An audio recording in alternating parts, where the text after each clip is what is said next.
On today's episode of Uncommon Sense, we'll begin speaking about Saint Francis of Assisi, G.K. Chesterton's book about the great juggler of God, and the topic or theme for this year's Chesterton Conference. Please join us for this great discussion.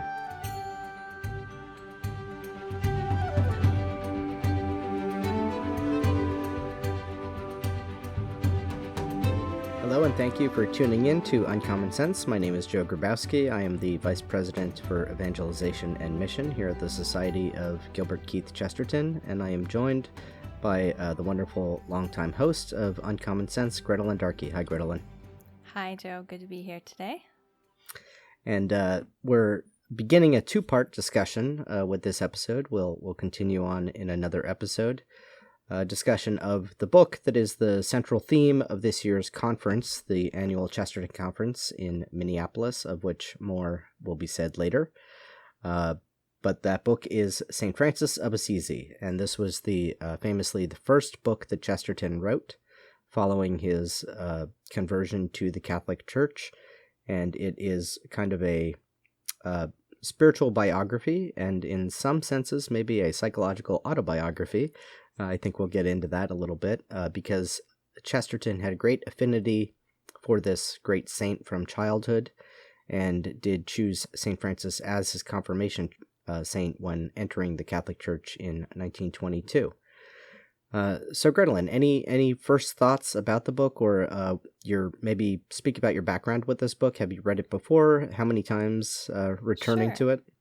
Yeah, so I've read it before at my local Chesterton Society, which I encourage everyone to join one. But it's been a while, so I picked it back up this past week, and boy, what a wonderful treasure.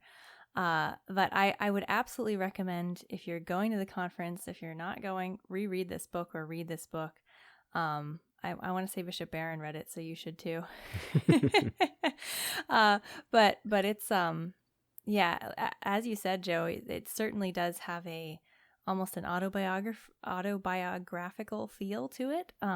If nothing else, gives a beautiful window into why Chesterton loves the saint so much. And really, I mean, for people who don't know much about Saint Francis, this will absolutely open your eyes. So pick it up and read it. It's available on our store on the chesterton.org as well.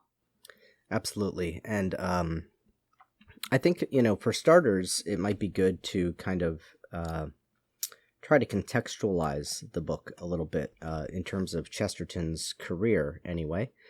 So this book is written, as we said, in kind of late 1922, published in, I believe, published in 1923. But certainly, this is sort of what I would call Chesterton's mature period. Not to say he was kind of immature in the earlier days when he was writing, wonderful, great works like Orthodoxy in 1908. But something I've encountered in my local Chesterton Society, or just speaking with Chestertonians, newcomers to Chesterton over the years, is that, sometimes people find him difficult to read. And that's understandable. I think, Chesterton, there's stylistic things that we need to get used to. He makes a lot of period references. He takes a lot of the reader's knowledge for granted because, in part, he was just so brilliant, but in part, I think education was simply better back then than it is now. People were more well-versed in some of the classics and things. But I've always found, and I don't know what you think about this, but I've always found that kind of right around that time that he enters the church, 1922, you start to see kind of just a precision and a greater, I don't want to say care, but a greater structure to his writing compared with some of the earlier stuff, where you can really feel like you're kind of following Chesterton on this galloping horse ride through the countryside and barely staying in the saddle. But with those later works, things like St. Francis of Assisi, St. Thomas Aquinas, the Catholic Church of Conversion, and certainly The Everlasting Man, and then ultimately his autobiography, there's just this kind of nice flow of thought. And so if you've found yourself daunted, say, by orthodoxy as a reader, um, notice the date on the title page, whether it's that book or any other book, and if it's kind of before 1920, maybe try something later, something in the 20s or the 30s. And you'll see, I think, a different side of Chesterton. It's always Chesterton. It's always his thought, his quintessential way of expressing himself. But the craft with which he writes, I think, is greatly improved in that later period of his writing. Yeah, and apart from the craft, his sort of thought processes are more organized, more directed. I think especially at these works that are after his conversion, you sort of sense of freedom. He says right in the introduction the introductory chapter of Saint Francis, that he sort of understands better now. And there's no like now that I'm a Catholic, but that's kind of the implication. So it's and you know, as Catholics, or if you are Catholic, we both are. Even if you just believe in the spiritual world, you know, we do believe that a sacrament like confirmation would confer gifts of the Holy Spirit that would not necessarily have been accessible before. So even in a spiritual vein, potentially Chesterton got even more gifts after his Catholicism, after he converted. But if nothing else, there's certainly more freedom, and I think that might be part of it too, is that when Chesterton was writing before, he was sort of trying to write in this sort of almost with like a double think going on, and now he's sort of free to just write the way that he needs to, because everyone knows now he's a Catholic. It's sort of just is what it is. Yeah. So that's kind of the context of the authorship of this book. I think one other piece of context is worth adding, which is just when is the content of this book, taking place in history, and that's something that when you read Chesterton's histories or biographies, you might find a little, I dare say, lacking. Although I don't think it's a lack. I think it's just Chesterton's different approach, and again, part of that better education maybe that they had of kind of knowing dates and things and being able to distinguish between far off centuries. It's funny, you know, I once was talking to somebody about, I believe it was the Avignon papacy, and they said something like, what was that, you know, like the 14th or the 12th century? And, you know, it's so easy to, 14th or 12th century, but when you think about, if we were to say, what year was that? Was that 1960 or 1760? Like that's absurd. It's a huge period of time, and yet history telescopes, right? So we kind of maybe think of the Middle Ages as just the Middle Ages, but this takes place sort of in that phase of what's called the High Middle Ages, going into the Renaissance. So the approximate years of Francis's life are around, I think, 1180 to 12, I think the 1220s. He doesn't live to be a very old man, but it's that period of transition between the 12th and 13th centuries that we're talking about. That's the period of time to which this book is relevant, and that, I think, takes us to the first couple of chapters of this book. So any thoughts on the first two chapters? Are the problem with Saint Francis, or the problem of Saint Francis, and then the world Saint Francis found. Let's start with the second one, the second chapter, just because it segues nicely. What do you have to say or have to think about that chapter, about this kind of presentation of history Chesterton gives us there? Yeah, I think it's very farsighted and very wise. That, you know, he puts it into context by saying that at 1,000 years old, the church was already older than England is now, the country of England as we know it, the country of France. So just kind of putting that in perspective, how old the church is and how old the church was even at that point. And Chesterton doesn't necessarily say this, but I think it's also evident by his descriptions that at that point there had been some decay, some not necessarily, although he does mention the church, not necessarily of the church, but of society in relationship to the church. Certainly there was a more materialism than we might think about in the Middle Ages, which, as we know, always kind of leads to spiritual decay. But yeah, there's this sort of idea that the church was already old. Yeah. And maybe some people thought it was dying. And I thought that was extremely wise and a sort of lesson for our times as well. Indeed, yeah. And he kind of describes this phase of church history coming out of kind of the age of monasticism. In order to, I think, accentuate the newness of what Francis is when he comes on the scene, he has to paint it against this backdrop of kind of what was the early medieval and the medieval church, the church of, let's say, the reform of the monasteries of the age of Saint Benedict, right? That the church was kind of like where holiness, profound holiness, was primarily to be found, was in this radical retreat from and rejection of the world. The monastery culture really kind of embodied and symbolized that. And so you kind of have to understand that background and have to understand it also in the context of the battle with the pagans, and the fact that there still is kind of lingering paganism around as the Holy Roman Empire, comes to fruition and grows. Whether it's Clovis converting the King of the Franks, this is a gradual process until society really, the church has firm foundations. And so it kind of sets up, as it were, these garrisons rather than a whole societal structure. The monasteries are kind of like, these fortresses in the sea of paganism. And that's kind of where holiness is to be found. But in a way, what Chesterton says is that it's paradoxical. That decadence or that decay that the church had experienced had come about, ironically, precisely from the fact that now the church was kind of firmly and safely established in society. Mm-hmm.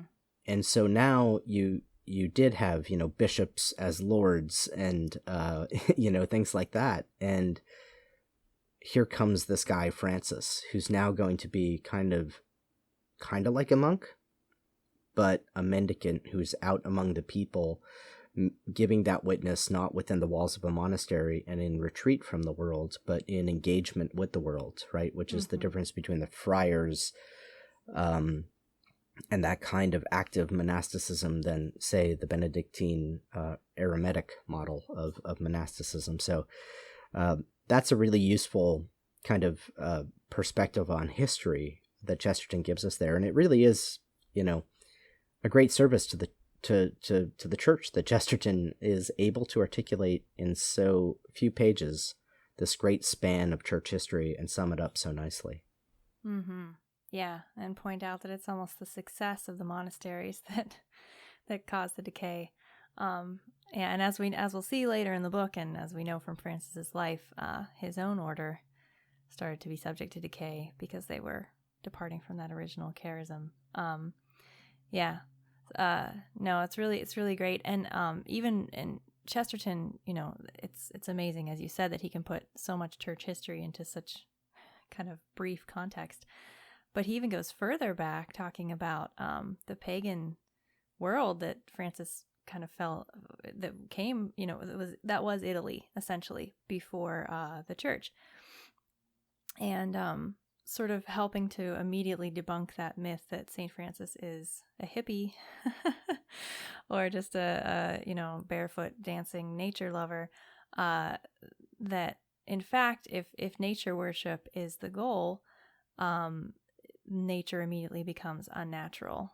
It's embodied with all sorts of potentially demonic, but definitely weird influences, and often violent ones and usually sinful ones. And he points out that by the time that Rome was ready for Catholicism, it had absolutely hit that point where you couldn't even look up at the sky without seeing constellations that symbolized absolutely horrible stories of sin, of murder, of rape, of whatever. And Saint Francis comes along, and later on he points out that Saint Francis was kind of, through his ignorance of just the classics and mythology, he was just sort of ignorant of all this and could create purer myths of nature.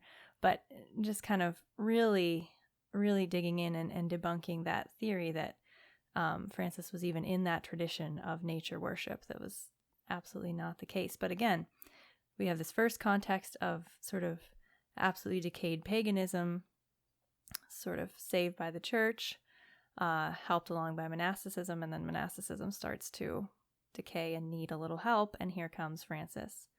In a previous episode of Uncommon Sense, talking to Joseph Pierce, he said, when the church starts to crumble, God sends us these superheroes, and here is one for sure.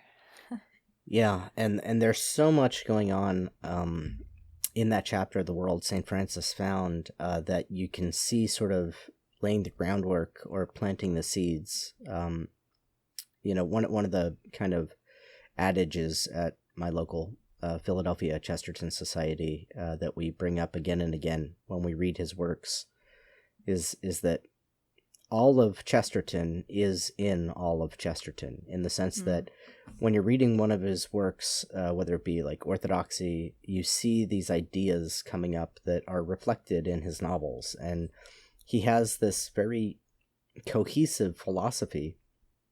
And certainly in that, especially in that chapter, The World St. Francis Found, you see the idea of the story of the battle of the gods and demons that he tells in The Everlasting Man, right? So he's already kind of working with those same themes, which are going to come up.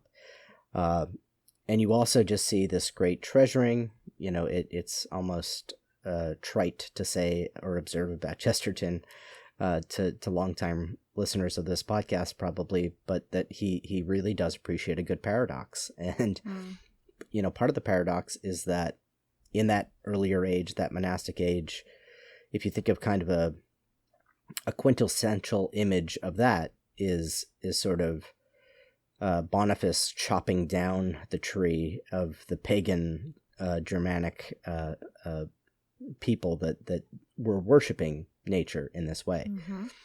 And that had to take place. But then you have Francis coming along, and he's really embracing nature and singing the song of creation, because paganism has been purged and has been, finally kind of healed. The world has been healed from pagan darkness. But everything kind of runs in these cycles, because ultimately then you have Francis, who's, we could be lulled into this sense of Francis now, the church is triumphant, and now we can be at peace with nature and at peace with all of this. Far from it. He rolls around in the snow as penance, and ultimately is marked with the stigmata as a sign that, yes, so now he's going to be kind of freer in the world. He's been set free in that way, but free to serve. And what more radical sign of giving one's life in service than bearing the very wounds of Christ physically on his body. So it's a great kind of, again, meditation reflection that if you're interested in that sort of perspective on history, ultimately the best treatment of it will come in The Everlasting Man, but it all kind of really begins right here in this chapter of this book. Mm-hmm. Yeah, and as you said, all of Chesterton is in all of Chesterton. He's sort of just continually developing his philosophy, and this is pretty far down the development road. It's really, like you said, it's much more cohesive. It's much it works really well. Well, maybe we should move on, or we're gonna. Sure. We could spend the whole time talking about this chapter, probably, but we could. Yeah. Well, let's go back to the first one then, because I think that's important. In two significant ways for me, anyway. It's the problem of St. Francis. One is that Chesterton kind of justifies what he's about in this book, and he describes, and maybe if you want to speak to this, you can go ahead, the sort of the two twin mistakes of approaching Saint Francis, and then the approach he's going to take, which he says it would be the hardest if it weren't for the case that the other two are impossible. So what are those kind of ways that he describes? Yeah, so he talks about the purely secular, which obviously is even more prevalent today than it was in his time, for all kinds of saints and miracles and whatever. Just trying to dismiss everything Catholic, everything supernatural, mystical, and just write a history of a man. It's impossible. And the other is he's completely saintly, sort of. There's no humanity about him. He's just this like angel that came down, which is also not true. And it's interesting because I think there can be a sort of pious tendency to wish for just these sort of completely holy, but that's actually heresy, right? So we can't separate the body and the soul. They have been connected by God for a reason. So Chesterton tries to sort of do that. Do you want to speak to that, to what he's actually trying to do? Well, yeah, he between hagiography and then skeptical historicism, he takes that route of saying he's going to sort of take a sympathetic approach to St. Francis, but in a way that tries to present him to the skeptical outsider, but not the kind of malicious or determinedly skeptical, but somebody who's willing to just take an honest look at this guy and figure out what he was about. And this is great. This is, I think, kind of quintessential to Chesterton's approach to apologetics of presenting the faith. Again, you'll find quotations in here sort of about the man who finds creation and needs to thank someone for it. That idea goes all the way back to orthodoxy, and yet he's restating it here because this is the way that he approaches Christianity. Sort of just, you could almost kind of call it phenomenological, but just seeing the thing and appreciating it for what it is. He doesn't often start from these kind of highfalutin first principles of philosophy and create syllogistical arguments. He appreciates that, as he'll certainly attest in his biography of the other great friar, Saint Thomas Aquinas. But he looks at just the freshness, the newness of a thing, and appreciates it in its vitality, and that's what he does in presenting Saint Francis. And he kind of makes the point that if you just look at it objectively, you have to recognize that something different was going on with this guy. Like, even just considered as a historical figure, he's strange, and in that way that intrigues us about the strangeness of Christianity in the world. Yeah. And interestingly, we'll probably talk about this more in the second half, but it's actually a much more scientific approach to history, because he's purely just looking at the evidence of St. Francis and then trying to draw the man from that evidence. So it's a refreshingly true scientific look at history. I did want to note one passage. I have it bookmarked here, and it's something you could pass by kind of so quickly. It's at the end of excuse me, at the end of that chapter, The Problem of St. Francis, where he writes that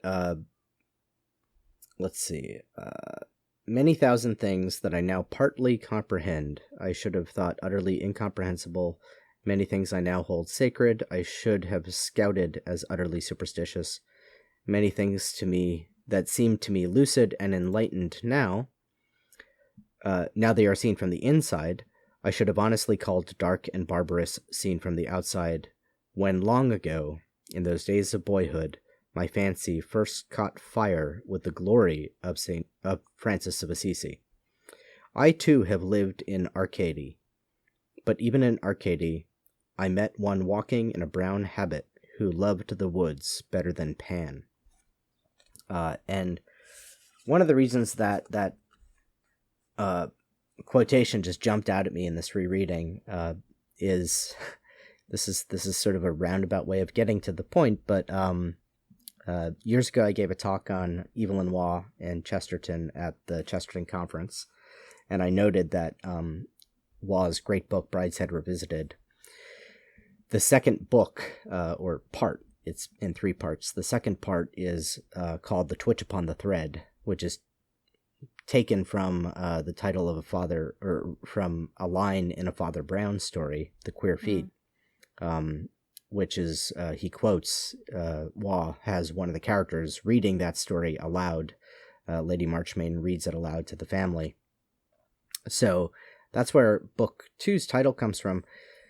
The first book in that is in Arcadia Ego. I too have lived in Arcady, which I don't think Waugh, that's older than Chesterton. Mm-hmm. It's not a reference coming directly from Chesterton, but it's interesting that both of them quote that. It's from a painting of a graveyard, and basically it's a memento mori. That's basically what this painting is the inscription on a tombstone. I think there's a skull sitting next to the tombstone, and it's the inscription famously that in Brideshead, Charles has that skull on his mantelpiece, and the inscription underneath it says, "I too have lived in Arcady. Remember death." And I don't know, there's something moving and vulnerable about this book. If you really read Chesterton and you're familiar with it, Chesterton always avoids being egotistical in his writing. He very rarely reveals raw kind of emotion, but I think just because he's just converted to the Catholic Church, there's that great poem that we can think of, The Convert, I am Lazarus and I live, risen from the dead. He took it seriously, and it starts to come through in little glimpses now in his writing of how deeply affected he was by that conversion, and this is one of those places. I think it's just a worthwhile passage thinking about that Chesterton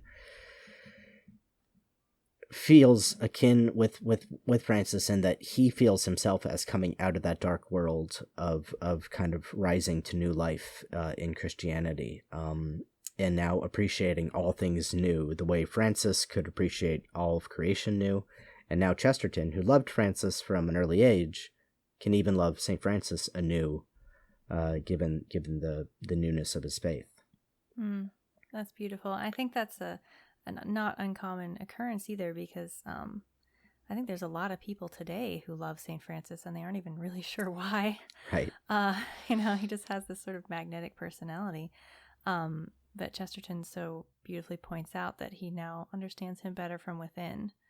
And it's sort of the difference between, hero worship and friendship. You can have a person who you really admire, but you don't really know them until you can befriend them.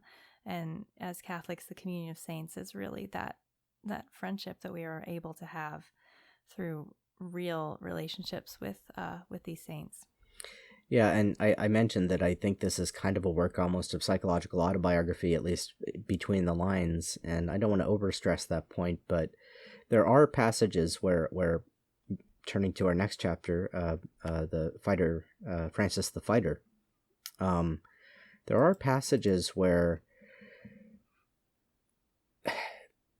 again, maybe this is a stretch, but I feel like Chesterton is writing with this kind of boyish admiration. He's channeling that early love in youth, and it comes across especially when he's describing Francis as a young man. And if I was of the school of literary criticism that really went hard into psychology, I would maybe say, there's aspects of his love for Cecil here. I think there are of his lost brother, but in this case, it's an older brother. It reminds me the tenderness and the way he looks up to Francis, especially Francis as a young man, Francis in his adolescence. You can kind of imagine if Francis had a young kind of 10-year-old brother watching him go through these movements. That's the sort of just wide-eyed appreciation and admiration that Chesterton writes about Francis with in that section. And there's something so beautiful and relatable about that, and it really gives us kind of an insight into how Chesterton related to this saint, and an invitation to how all of us could relate to all saints, including to Chesterton. Yeah, and later on we can talk about how Chesterton points out that with the Third Order Franciscans, you kind of get this great brotherhood of lay people who loved Francis in this kind of similar way of sort of a big brother or a spiritual father. Mm-hmm. And he says it sort of like blows your mind when you realize who is in that company. We can talk more about that later, but sure. I think Chesterton was in that company. I don't think he was a Third Order Franciscan. I don't think so. I don't believe. But he definitely had a strong devotion. You can't read this book and say he didn't. Well, any other thoughts on, so we're jumping around. I'm sure that our listeners or viewers are frustrated. Like, what chapter are we in now? So we just made reference to Francis the Fighter, that third chapter. Mm-hmm. So we went 2, 1, 3. We'll stay in order from here on out, I think. I'll try.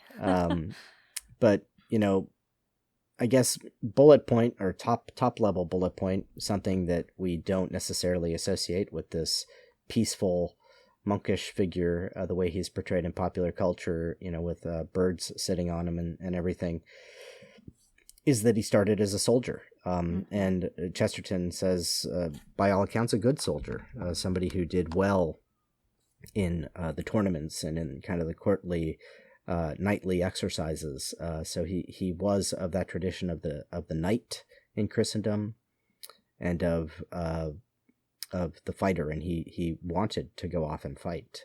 Any thoughts or insights about that? I just had one.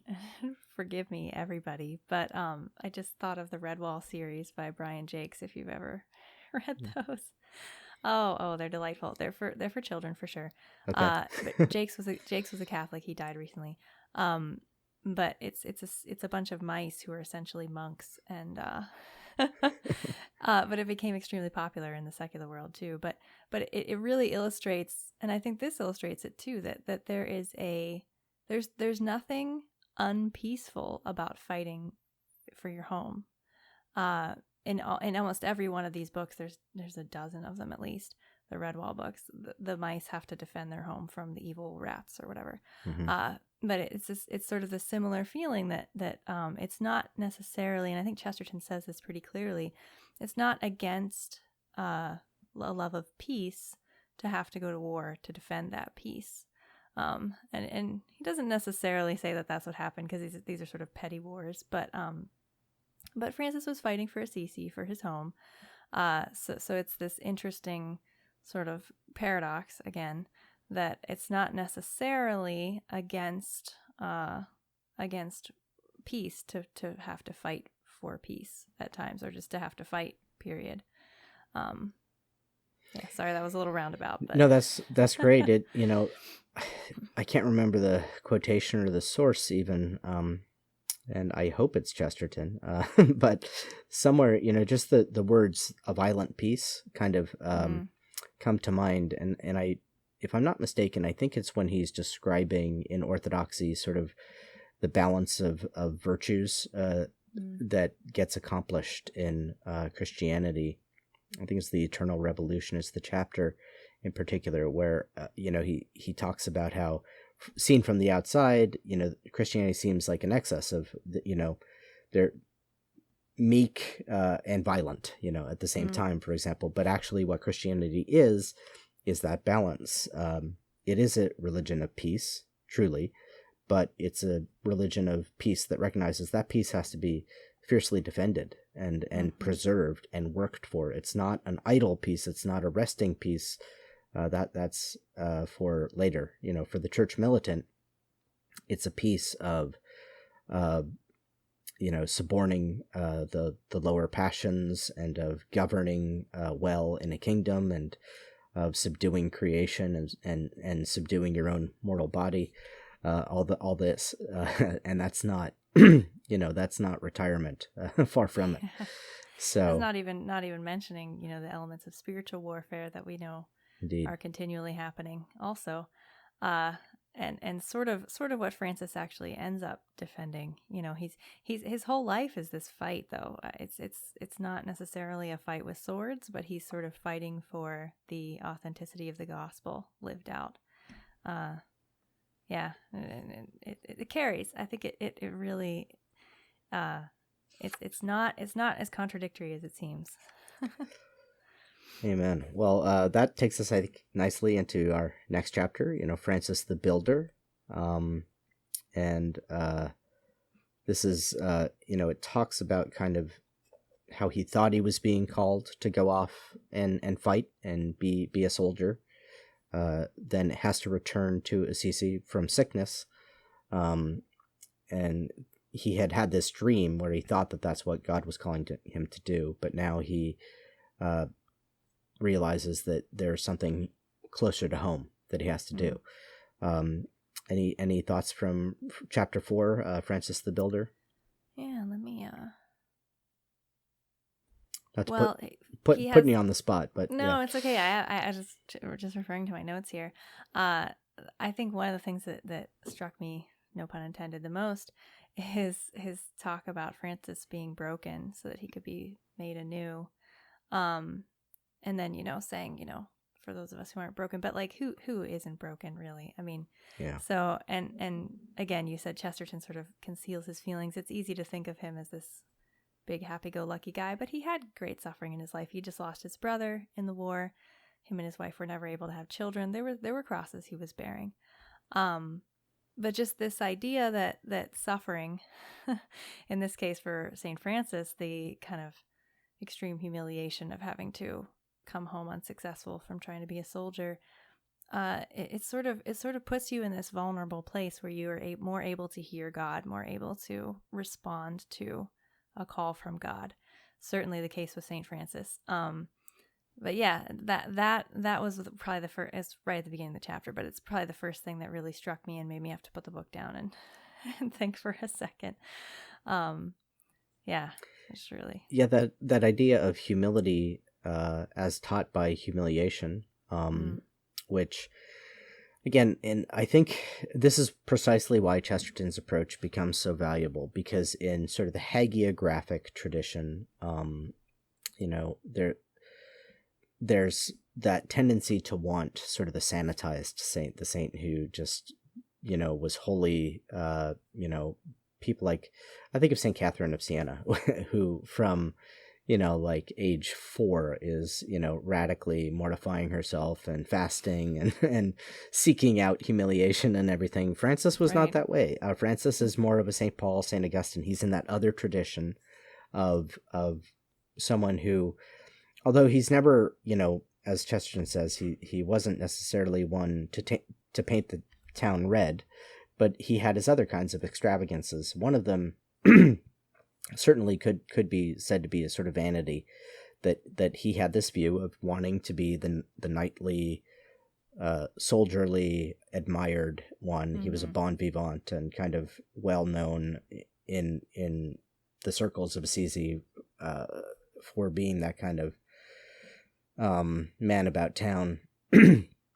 So he needed that. He needed to be humiliated. He needed to be broken down in order to be rebuilt.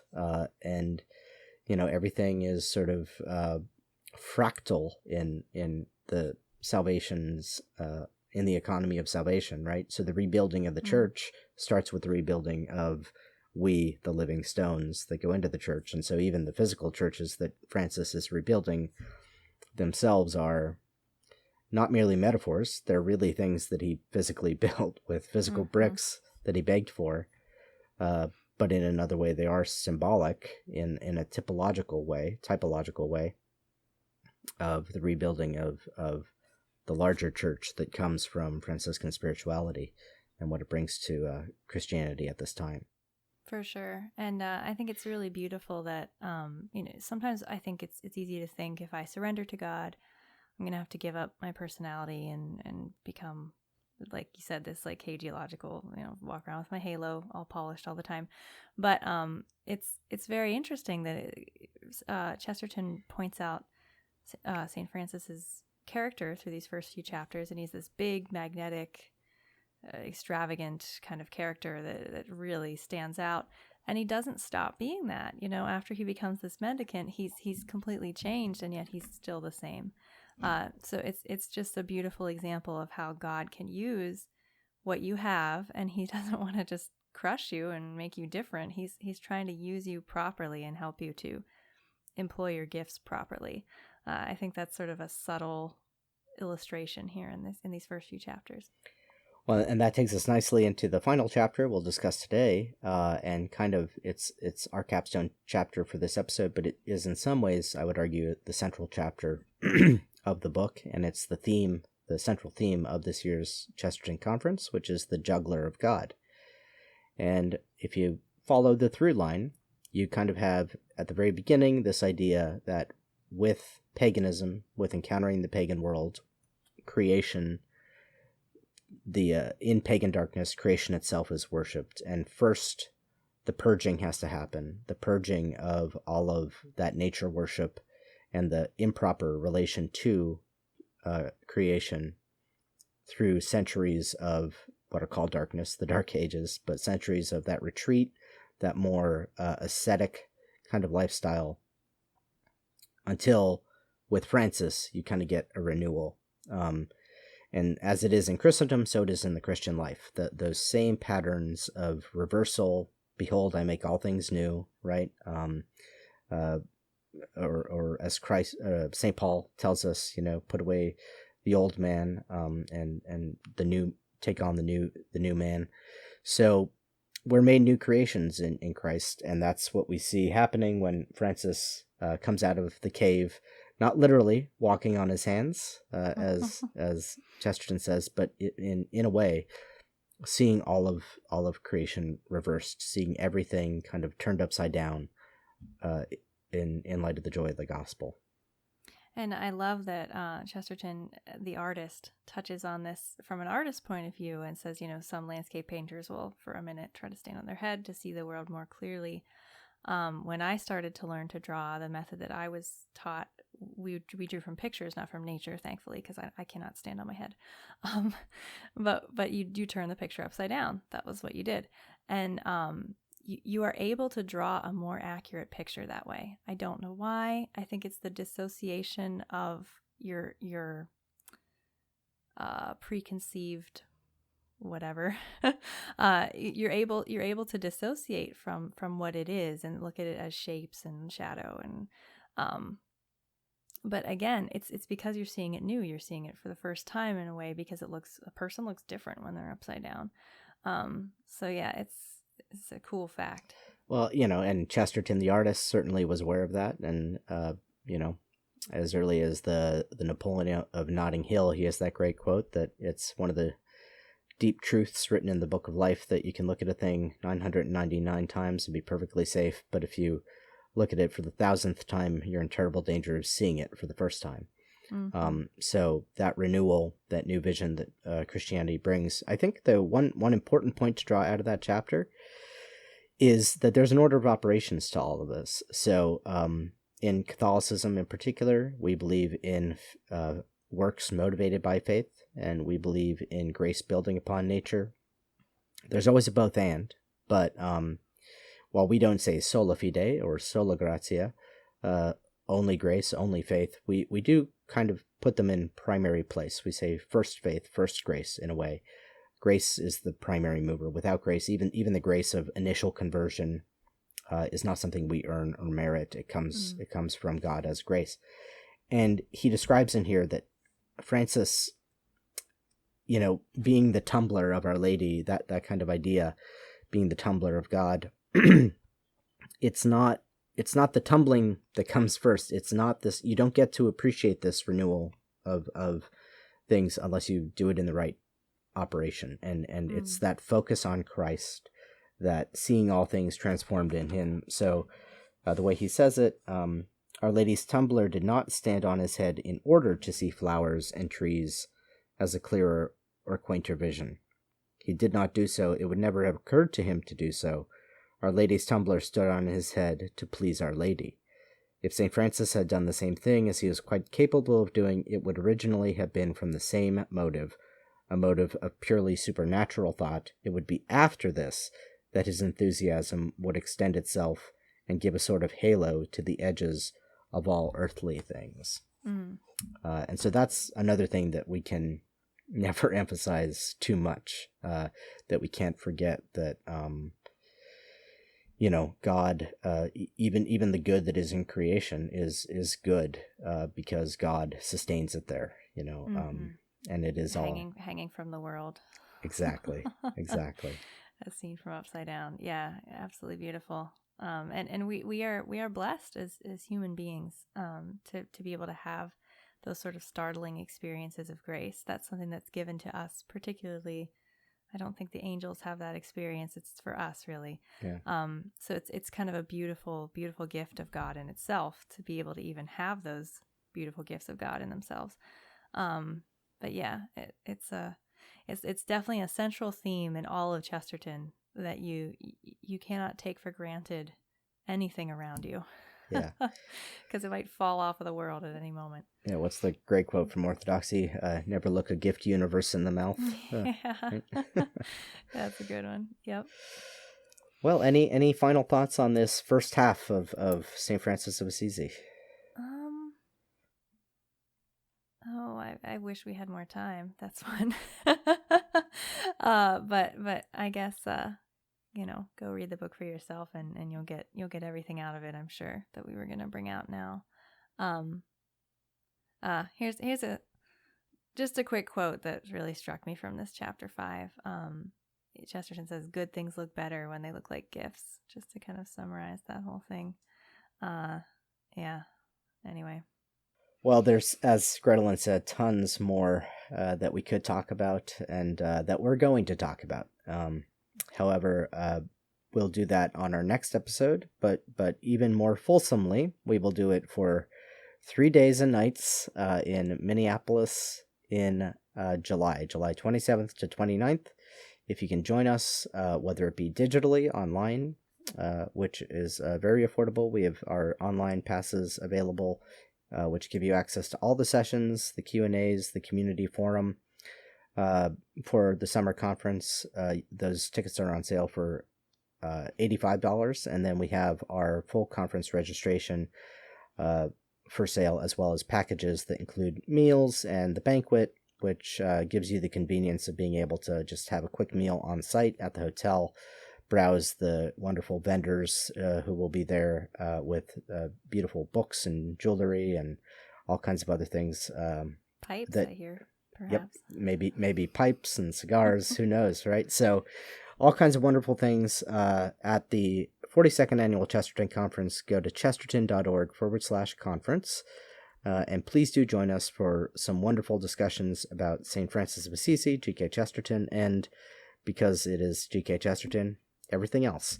So if you haven't been, it's a wonderful opportunity, and it is one of those opportunities coming out of which, like Francis coming out of the cave, you might find yourself looking at all of creation in a brand new way. So I hope you will join us.